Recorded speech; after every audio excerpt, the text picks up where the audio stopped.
Campaigners have called it a seismic development in securing justice for rape and sexual assault survivors.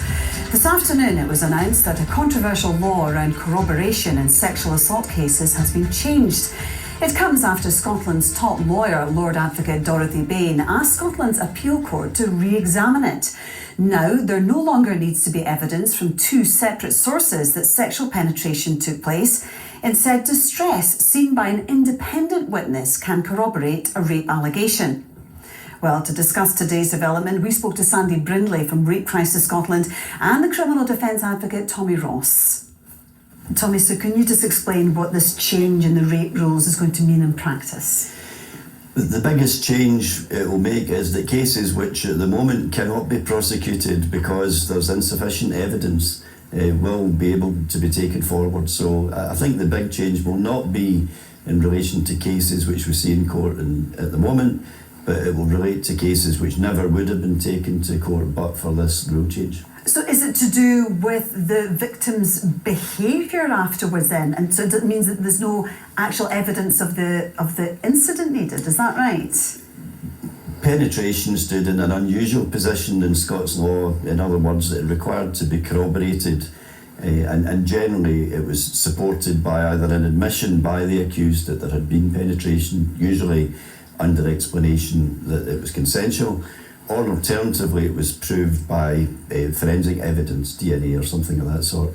So all of those cases already went to court, but of course there would be cases where the victim was making the allegation and the accused neither accepted it nor was there DNA, and those cases couldn't be prosecuted because there was an insufficiency of evidence. Okay, Sandy, how significant is this ruling today? I think it's a very significant ruling. As Tommy says, I think the real difficulty has been around proving penetration, and particularly in cases where somebody delays reporting. Now, we know delayed reporting can be very common for a whole number of reasons, but what it can mean is that there's no forensic evidence to prove penetration. And up until now, unless there was other complainers of the same perpetrator, somebody in these circumstances had no possibility of seeing their case in court. So somebody maybe who is sexually abused in England could see their case get into court, but if it happened in Scotland, there'd be no possibility of that taking place. So I think in terms of removing a barrier to possible justice and certainly a barrier to cases getting to court, this is a really, really positive development. Do you think it's a positive development, or do you have concerns, Tommy?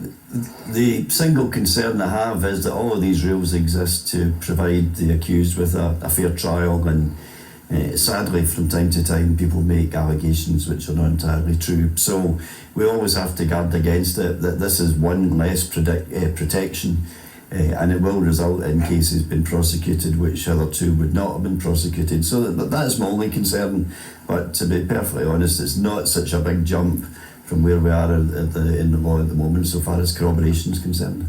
Sandy, do you think this will lead to more cases coming to court now and possibly more convictions?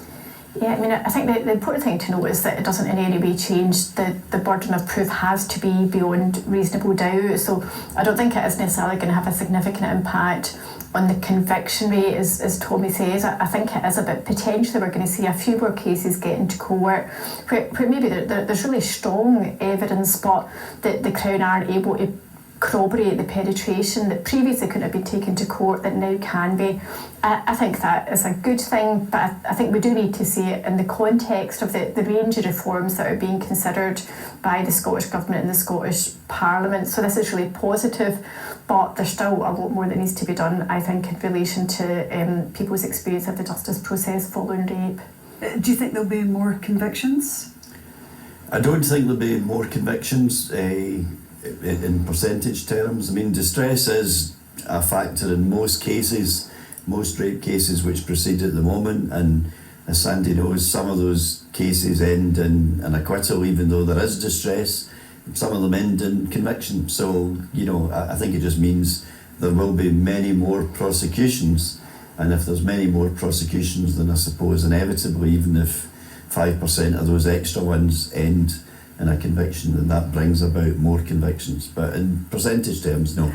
And will this, and is this retrospective? Does this mean that people who haven't managed to get a case to court, or who haven't been happy with the outcome of a case when it's been come to court, can that be revisited, Tom? I don't see it could be revisited in cases which have already been to court and ended with a judgment by a jury.